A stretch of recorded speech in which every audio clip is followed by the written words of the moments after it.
Hello everybody, good morning. How are you? Fine. And study? Also fine. Okay, best of luck. And let us start our today class. You know that we have read two continents of the world, Australia and Europe. And fifth biggest continent of the world is Antarctica. So let us we talk about Antarctica continent today. And यानी अपन ये बात करना चाह रहे हैं कि भाई आज अपन जो बात कर रहे हैं कौन सा महाद्वीप है, अंटार्कटिका है, अंटार्कटिका कंटिनेंट है।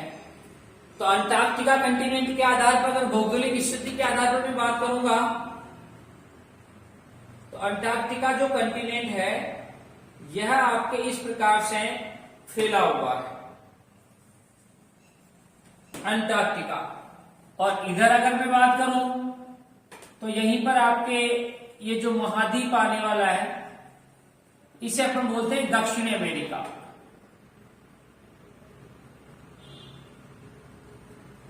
दक्षिणी अमेरिका, ठीक है, अंटार्कटिका। अब अंटार्कटिका पे यहां पर ये इस प्रकार से दक्षिणी ध्रुव है, दक्षिणी ध्रुव। दक्षिणी ध्रुव पर आप देखोगे तो इस प्रकार से ये ढेर सारी ग्लोब पर कुछ काल्पनिक रेखाएं मानी गई है जिन्हें अपन देशांतर कहते हैं। और इसके चारों ओर से एक वृत्त गुजरता है जो अंटार्कटिका महाद्वीप की सीमा का निर्धारण करता है, जिसे अपन कहते हैं अंटार्कटिक वृत्त। 66 से 1/2 डिग्री साउथ आता है और ये आता है भाई अंटार्कटिक वृत्त, अंटार्कटिक वृत्त। तो यहां पर देखा जाए तो क्षेत्रफल विश्व के क्षेत्रफल का 10% लेकर बसा हुआ है, इसलिए 5वां सबसे बड़ा महाद्वीप है। अवशेष किसका है भाई? गोंडवाना लैंड का है। किसका है? गोंडवाना लैंड का। अब आज अपन अंटार्कटिका महाद्वीप की बात करें तो इसको ढेर सारे उपनामों से जाना जाता है। भौगोलिक स्थिति के आधार पर 66.5 डिग्री अंटार्कटिक वृत्त इसकी सीमा का निर्धारण करती है और इसके निकटतम भूभाग है केप हॉर्न। निकटतम भूभाग पड़ता है भाई केप हॉर्न, केप हॉर्न। यानी अगर मैं ये कहूं तो इसका क्वेश्चन यहां दक्षिण अमेरिका से क्या होता है कि दक्षिण अमेरिका का दक्षिणतम बिंदु कौन सा है? केप हॉर्न है। या अंटार्कटिका महाद्वीप के निकटतम स्थित भूभाग कौन सा है? केप हॉर्न है। यहां पर दक्षिण अमेरिका और अंटार्कटिका के बीच में एक दलदली नुमा क्षेत्र से डंकन पैसेज कहा जाता है। काफी अच्छा, कितनी बार एग्जाम में पूछा जा चुका है कि डंकन पैसेज स्थित है, कहां पर है? तो ध्यान रखना, दक्षिण अमेरिका और अंटार्कटिका महाद्वीप के बीच स्थित है। अंटार्कटिका महाद्वीप विश्व पर या पृथ्वी पर शुद्ध जल का सबसे बड़ा स्रोत है, जहां लगभग 70% विश्व के कुल शुद्ध जल का या मीठे जल का 70% मीठा जल अंटार्कटिका महाद्वीप पर स्थित है। और अंटार्कटिका महाद्वीप के ऊपर 2 से 5 मीटर मोटी बर्फ की चादर चढ़ी हुई है। बर्फ की यहां पर भूवैज्ञानिकों के आधार पर पता लगाया गया है कि अंटार्कटिका महाद्वीप में उत्तर से दक्षिण में एक विशालतम पर्वत श्रेणी पाई जाती है जिसे कहा जाता है क्वीनमोड, क्वीनमोड पर्वत श्रेणी।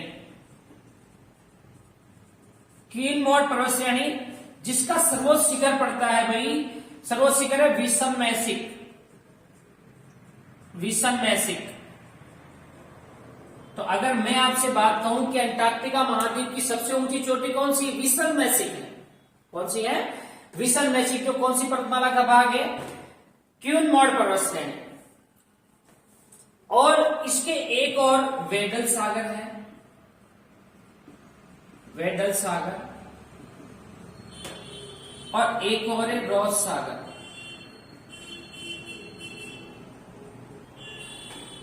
रॉस सागर, रॉस सागर विश्व का निर्जनतम क्षेत्र है।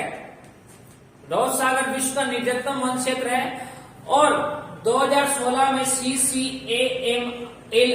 के द्वारा पर्यावरणीय दृष्टि से या पर्यावरण सचेतना के आधार पर विश्व का सबसे बड़ा समुद्री संरक्षित क्षेत्र घोषित किया गया है। किसे घोषित किया गया है? रोज सागर को, जिसे गार्डन ऑफ ईडन भी कहा जाता है। गार्डन ऑफ ईडन भी कहा जाता है। और अंटार्कटिका संधि हुई 1959 में अंटार्कटिका संधि हुई। अंटार्कटिका संधि। अब अंटार्कटिका संधि के तहत वैश्विक सहमति जताई गई, जिसके तहत स्थायी मानव बसावट पर अंटार्कटिका महाद्वीप को पूर्ण रूप से स्वतंत्र रखा गया है। क्योंकि पृथ्वी का अगर ये हो जाता है, अगर यूं मान ली जाए यहाँ की बर्फ पिघल जाती है, लगभग 200 फीट वाटर लेवल बढ़ जाएगा महासागर में। 200 फीट वाटर लेवल से अधिकांशतः पृथ्वी का भूभाग डूब में आ सकता है।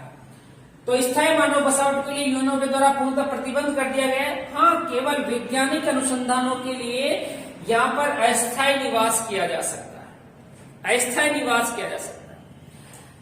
ग्लोबल वार्मिंग, वैश्विक तापन, इसके लिए सबसे बड़ा खतरा है। ग्लोबल वार्मिंग, वैश्विक तापन जो है, इससे अंटार्कटिका महाद्वीप के लिए काफी ज्यादा खतरा है। और यहाँ पर ओजोन परत में छेद, पराबैंगनी किरणों से तापमान बढ़ने से बर्फ की ज्यादा धीरे धीरे पतली हो रही है प्रदूषण के द्वारा। तो ऐसा कहा गया कि इसका कुछ भाग, लगभग 90% भाग तो अपन कहें कि इसका 98% भाग बर्फ से ढका हुआ है।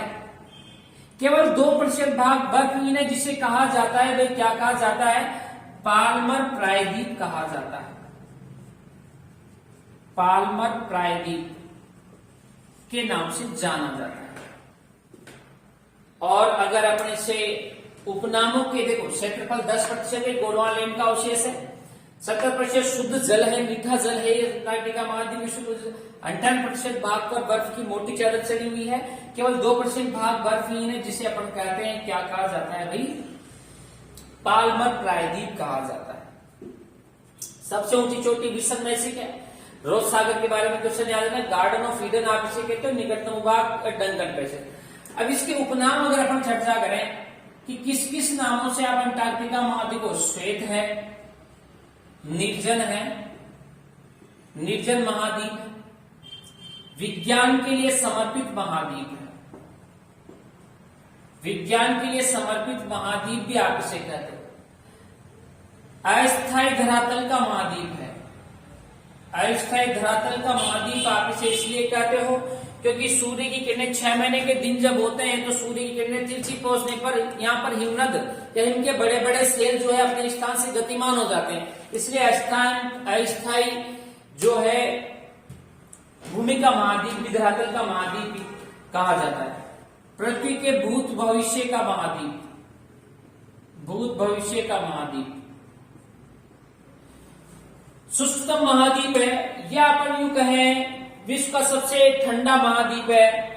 और सर्वाधिक, अब यहां कोई अवरोधक नहीं है, तो सर्वाधिक तेज हवाओं वाला महाद्वीप।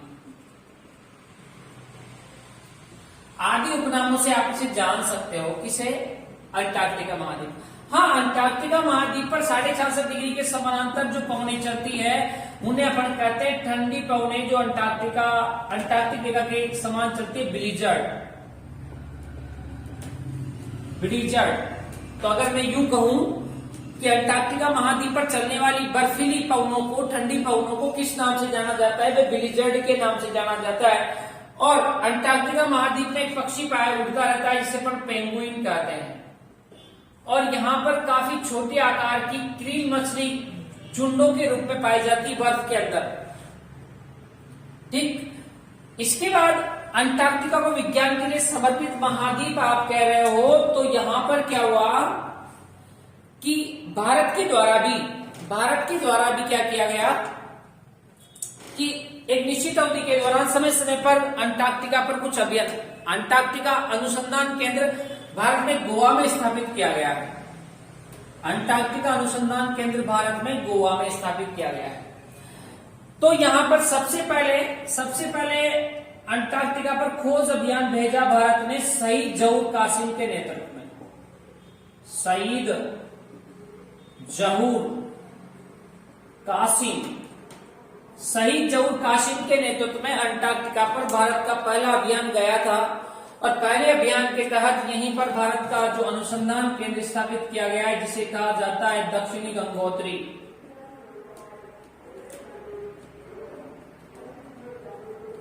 दक्षिणी गंगोत्री यह भारत का पहला अनुसंधान केंद्र है जिसकी स्थापना की थी 1883 में स्थापित किया गया था। वर्तमान में यह नष्ट हो चुका है।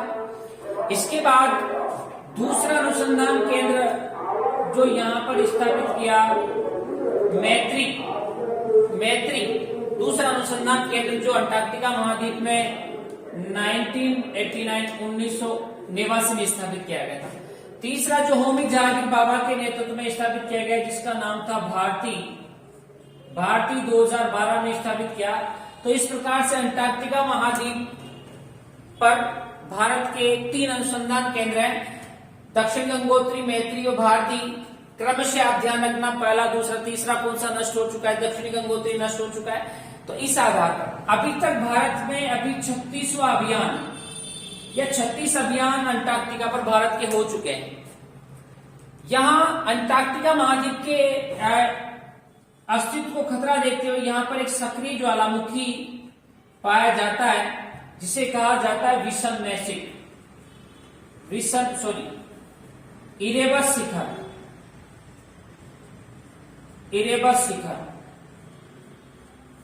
इरेबस या एरेबस शिखर।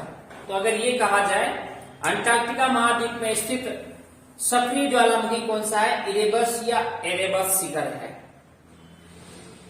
फिर अपन देखें अंटार्कटिका के कुछ भागों में जो वनस्पति पाई जाती है, टुंड्रा प्रदेशों में जो होती है उसे अपन कहते हैं लाइकेन व मास वनस्पति यहां पर मोस्टली पाई जाती है। तो इस प्रकार से आपको अंटार्कटिका महाद्वीप को लर्न करना है, भी ध्यान रखना है, ठीक है। तो देखिए अपन बात गतिमान महाद्वीप आप इसे कहते हो, तो देखिएगा क्षेत्रफल है 10% गोंडवाना लैंड का अवशेष है, श्वेत महाद्वीप, गतिमान, अस्थिर धरातल का महाद्वीप, छिपा हुआ महाद्वीप, आंतरिक महाद्वीप है ना, विज्ञान के लिए समर्पित महाद्वीप, भूत भविष्य का महाद्वीप, ये जवाबों का महाद्वीप है। मैं मोस्टली जो अनुसंधान केंद्र दक्षिण गंगोत्री, मैत्री, भारती, यहाँ से क्वेश्चन ज्यादा ये सक्रिय ज्वालामुखी इरेबस शिखर है। तो इस प्रकार से आपको एक रोज सागर काफी इंपोर्टेंट पॉइंट यहाँ पर निकल गया। ग्लोबल वार्मिंग, वैश्विक जो पृथ्वी धीरे धीरे गर्म हो रही है उसके कारण पृथ्वी के अस्तित्व को काफी खतरा बताया जा रहा है। यानी ये अंटार्कटिका महाद्वीप के अगर जो 2 से 5 मीटर चादर जो अगर पिघल जाती है तो लगभग अधिकांश पृथ्वी का भूभाग जो है डूब में चला जाएगा। अगर 200 फीट तक महासागरीय लेवल बढ़ जाएगा तो ऐसा संभावना जताई गई है। बाकी जलवायु परिवर्तन पर हमेशा जो डेनमार्क का राजधानी नगर है कोपेनहेगन, वहां पर जलवायु सम्मेलन का आयोजन होता है, ठीक है। तो इस प्रकार से आपको अंटार्कटिका महाद्वीप लर्न करना है, ठीक है। मिलते हैं अपन फिर नेक्स्ट क्लास में। आज के लिए इतना ही, थैंक यू। और अगर आपको वीडियो अच्छा लग रहा है, अगर आपको पढ़ना, अपनी क्लास को ज्वाइन करना अच्छा लग रहा है तो अभी दोस्तों को एडवाइस करें, शेयर करें और एक ग्रुप स्टडी ग्रुप में अपना धीरे धीरे एक ग्रुप तैयार करें, यह एक समूह बनाए। क्योंकि बहुत अच्छी बात है कि अपने 7 डेज में अपने 250 के लगभग सब्सक्राइबर हो चुके हैं और आगे भी मैं उम्मीद करता हूं कि बहुत जल्दी अपन 1000 वाला जो टारगेट है वो क्रॉस कर लेंगे, उसको पार कर लेंगे, क्रैक कर लेंगे। तो इसलिए डेफिनेट है कि सफलता निश्चित है। जिस प्रकार से अपन पढ़ रहे हैं, जो टॉपिक अपन ने पढ़ लिया वहां से क्वेश्चन बार कभी भी नहीं जाने वाला। केवल ये कि आप उसके लिए किस कंसंट्रेशन से आप उसे पढ़ रहे हो, आप नोट्स किस तरीके से पढ़ा रहे हो, कुछ एक्टिविटीज क्रियाकलाप आपके ऊपर भी डिपेंड करता है। बाकी आप मेरे साथ चलिए, या जैसे मैं आपको सिस्टम से कोई भी मैटर दे रहा हूं उसको स्टडी करें, अपने सिस्टम से उसे ध्यान रखें, बाकी सब ऑटोमेटिक हो जाएगा। धीरे धीरे क्राइटेरिया पूरा अपना कवर कर लेंगे। आज अपने 3 महाद्वीप हो चुके हैं लगभग कंटिन्यूटी से क्लास में, है ना। उधर भी राजस्थान भी अच्छा चल रहा है। इंडिया और साइकोलॉजी बिट के लिए अपन बहुत जल्दी स्टार्ट करने वाले हैं, ठीक है। बाकी आने वाले कंपटीशन में हिस्ट्री है, बहुत सारे सब्जेक्ट आपको अवेलेबल करा दिए जाएंगे। जल्दी से जल्दी इस ग्रुप को इतना फैलाओ, सभी हर फ्रेंड्स के पास अपना एक ग्रुप होना चाहिए, ठीक है। और बाकी काफी कुछ अपन चेंज करेंगे धीरे धीरे, एक साथ कुछ नहीं होता, ठीक है। तो शेयर और लाइक जरूर करें अपने चैनल को, क्योंकि पढ़ने के बाद अपना एक इतना रिस्पॉन्सिबिलिटी बनता भी है, क्योंकि अपना जितना बड़ा फैमिली होगा उतना ही अपना स्टडी जो है और अच्छे तरीके से ऑनलाइन क्लासेस स्टार्ट कर दी जाएगी। अपना ग्रुप छोटा है तो अपन ऑनलाइन क्लास अभी अपन एक दूसरे से बात नहीं कर सकते, एक दूसरे मिल नहीं पाए बाय फेस या कनेक्ट नहीं हो पा रहे हैं। तो जैसे अपना ग्रुप बड़ा होता है तो धीरे धीरे अपन ऑनलाइन क्लासेस स्टार्ट कर देंगे, तो अपन डेली 1 आवर 2 आवर जो भी अपना पॉसिबल होगा सब्जेक्ट अकॉर्डिंग ऑनलाइन क्लासेस के थ्रू अपन मिल लेंगे, लेकिन धीरे धीरे, एक साथ कुछ नहीं होता। तो इसलिए सबसे फर्स्ट रिक्वायरमेंट है अपनी कि भाई आप पहले अपने ग्रुप को इंक्रीज करिए।